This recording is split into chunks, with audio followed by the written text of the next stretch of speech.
Okay.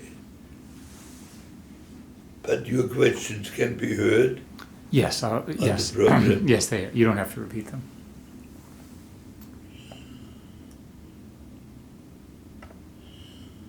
Okay, so look at me. Sorry, wrong.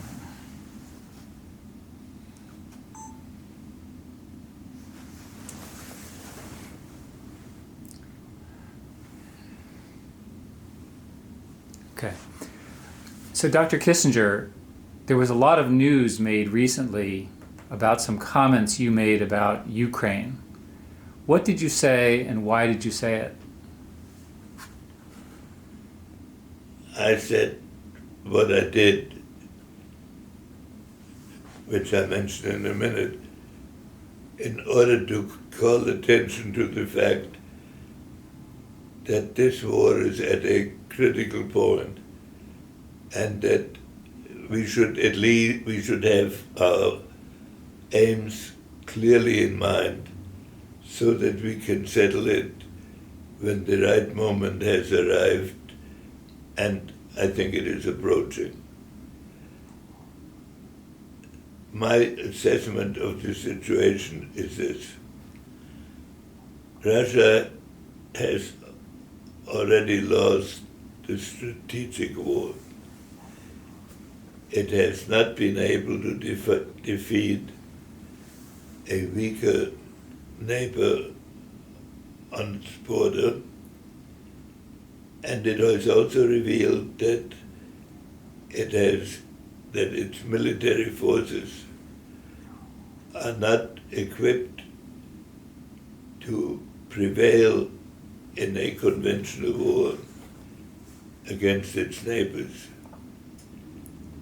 That is a complete departure from the historic role that Russian leaders have performed in governing their country, and of the role of their army in the evolution of their country. For the entire post-World War II era, Europe has been traumatized by the fear of a Russian army marching with conventional forces across its borders. And much of the diplomacy of European countries has been based on that fear, and NATO grew out of this fear. Now, however this war comes out, the Russian army, the Russian conventional army has been deprived of its order and has been exposed, and it's not being very well prepared. And that realization will affect diplomacy for the whole period from now on. For one, it creates a new constellation of forces in Europe. After the war, the Ukrainian army, and certainly a combination of Ukrainian and Polish armies, will represent a significant role in Central Europe. And if you add the German forces after their rebuilding that has already been announced and committed to, this is completed. The balance of forces in Europe will have altered dramatically. And from now on, the major concern of Europe will be of course, to protect itself against Russia, but above all, to contribute to the structure of the world vis-à-vis Asia. That will be the big problem of the next period. So it is in that context that I spoke about the end of the war in Ukraine. The current situation is that Russia occupies 20% of Ukrainian territory as it existed on the day the invasion started. That territory cannot remain in the hands of the Russian forces, because if any substantial part of it, and I would say any part of it, is retained, Russia would have gained from the aggression, which should not be permitted. There is another slice of Ukrainian territory that was occupied by Russia 10 years ago, and in which the world had acquiesced, even though it didn't approve of it. And that territory includes Crimea. To try to reconquer this after the status quo ante has been achieved, which in itself will be a big effort, would expand the war from a war about Ukraine into a war about Russia. And that has two contradictory aspects. One, that Russia escalates, and that's especially true with respect to Crimea. But the other might be that the Russian army disintegrates, in which case a chaotic situation may result in Central Asia. So my proposal was that when NATO reaches the point at which the war started, that a ceasefire be established, that would be the occasion for a ceasefire, that the other disputed territory becomes part of a peace negotiation with an outcome to be determined through the negotiations. It might well wind up as a territory substantially retained by Ukraine, but this will depend on the political situation as it evolves. So when people were saying I was proposing ceding Ukrainian territory, that was none of it was the territory now under Russian occupation. And my recommendation is that there are two negotiations for a ceasefire along the status quo ante, and that it requires recapturing 20% of Ukrainian territory still in Russian hands, and then a peace negotiation in which every issue gets raised including sanctions, and that gives Ukraine and the West an opportunity to achieve whatever goals it then has. That was the essence of my proposal. But the journalists cut it down and simplified it.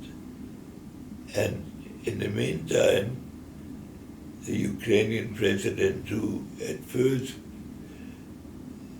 expressed disagreement, has made a statement that I would like to read to you.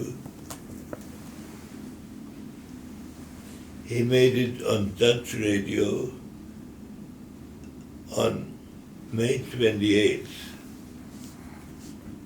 For me, the victory is the restoration of territorial interests, absolutely of all territories. But I do not believe that we can regain the entire territory by military means. If we decide to go that way, we will lose hundreds of thousands of people.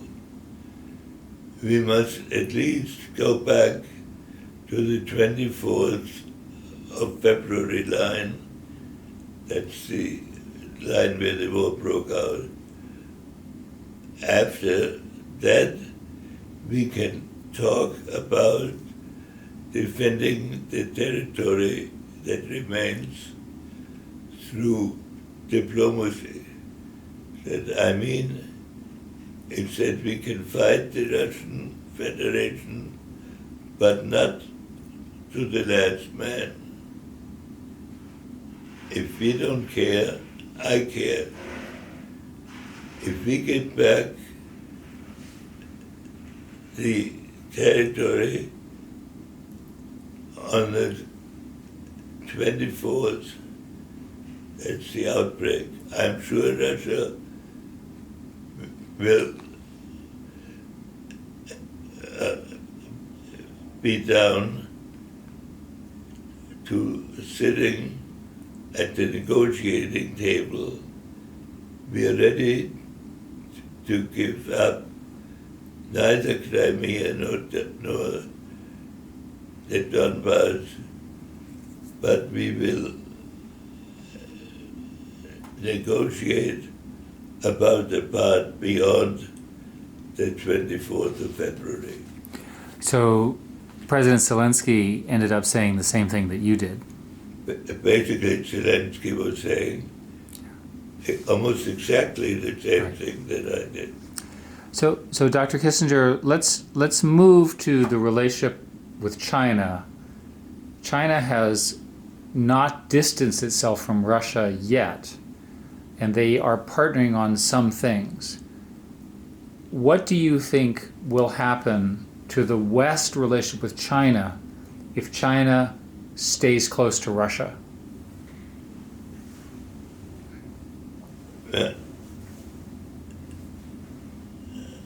Xi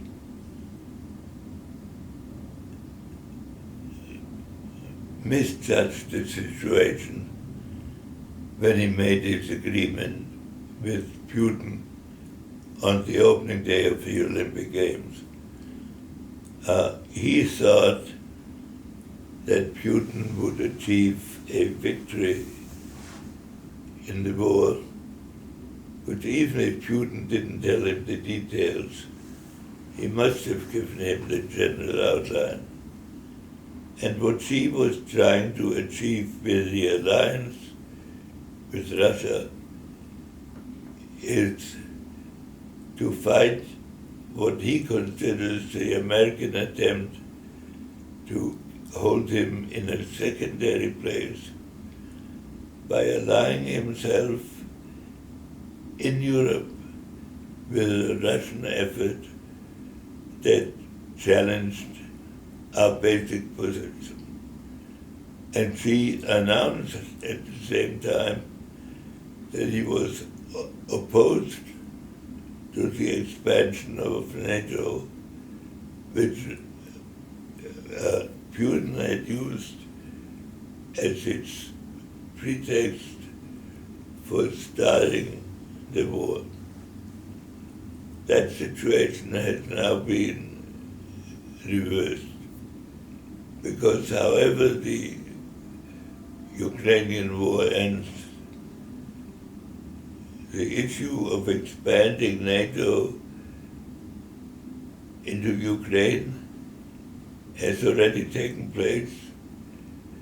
The Ukrainian army is totally armed with American weapons and with American doctrine. And so, however the final settlement is reached, its Russian purpose has been defeated. So it will be hard for Putin, for Xi, to line himself up behind a Russian goal that is attainable.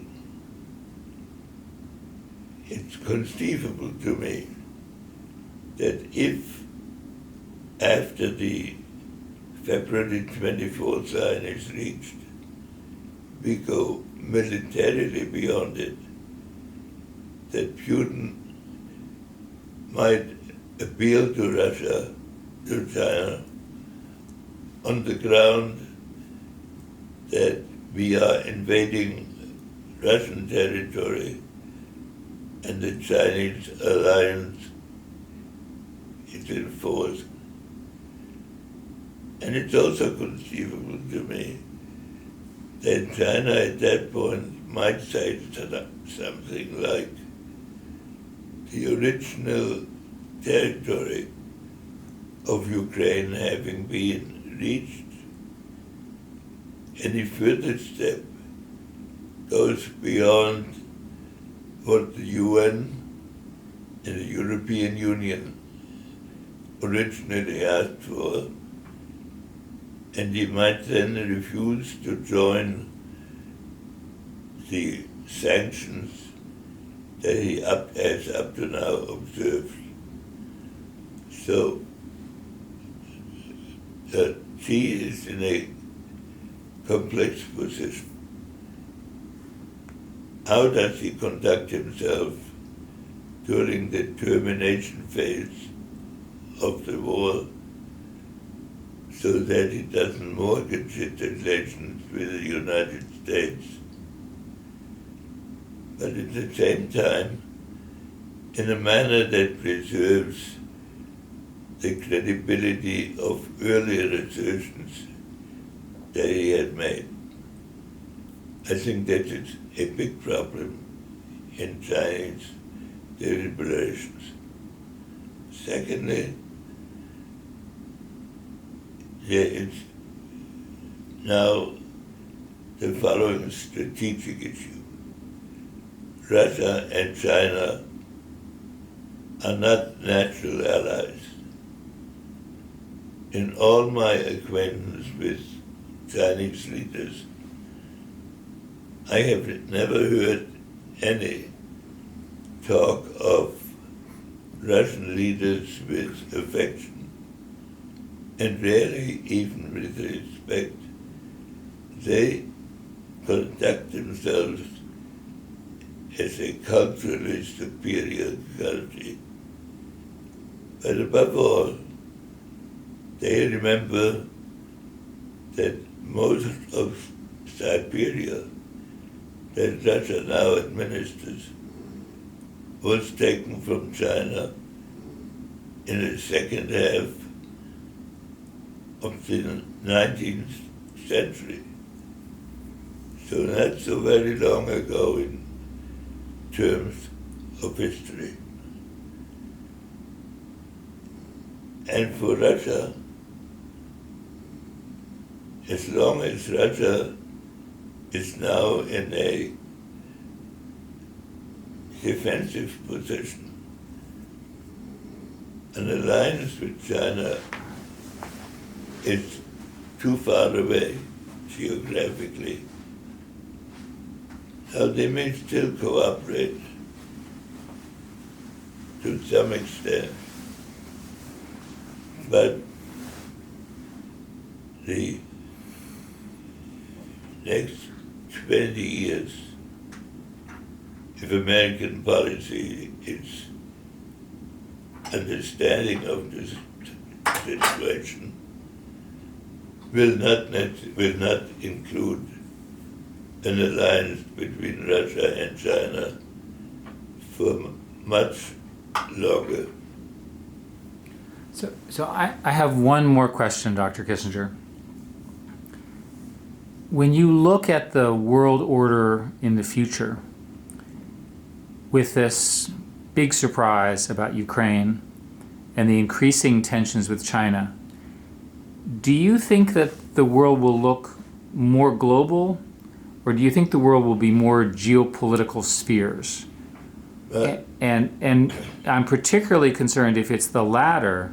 How do we get collaboration on important things like climate and other whole of world issues? I think this is the key question for American strategy in the next decade or so. Let me separate climate, because that is an issue that doesn't have any significant conflicting interests. And that can be used by the leaders at any point when they think a relaxation of tensions is temporarily needed. They can throw in a climate agreement without running any risks with their domestic position. But the fundamental question in Chinese relations, in my view, is this. Is Russia, is China under more restraints as a result of a permanently confrontational position, or as a result of a policy that establishes a relationship with China in which they participate in the international system, but do not dominate it? I hold the latter view. A permanently confrontational position runs the risk of sliding into a confrontation, as we've seen in the Ukrainian war, where now two nuclear countries are maneuvering against each other with an inherently high risk. I would prefer to avoid such a situation with China as a permanent aspect. If we are challenged, in my view, the Chinese and American president have one overriding common interest, which is that a war between them could threaten the civilization of both. And in fact, the civilization of the entire world. So they have as a minimum objective, or should have as a minimum objective, to prevent that contingency. And they should, as a minimum diplomacy,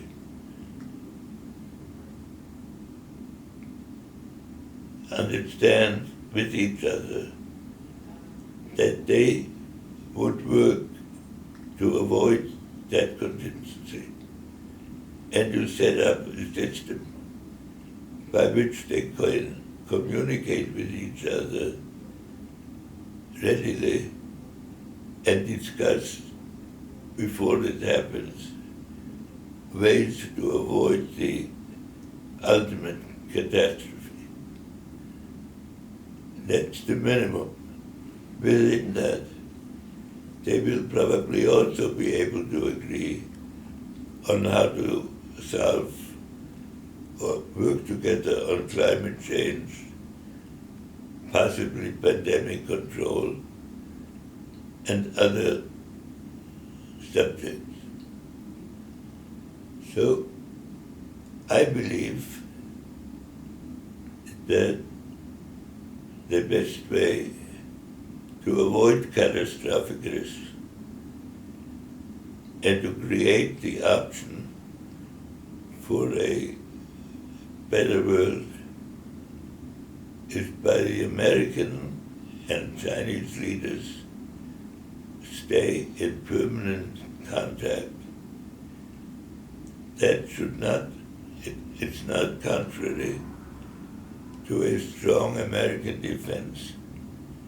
We need a defense that can deal with any foreseeable danger. But that should not be the end of our policy. That should be the condition of our policy. The other course of permanent verbal and practical confrontation, as we are now practicing,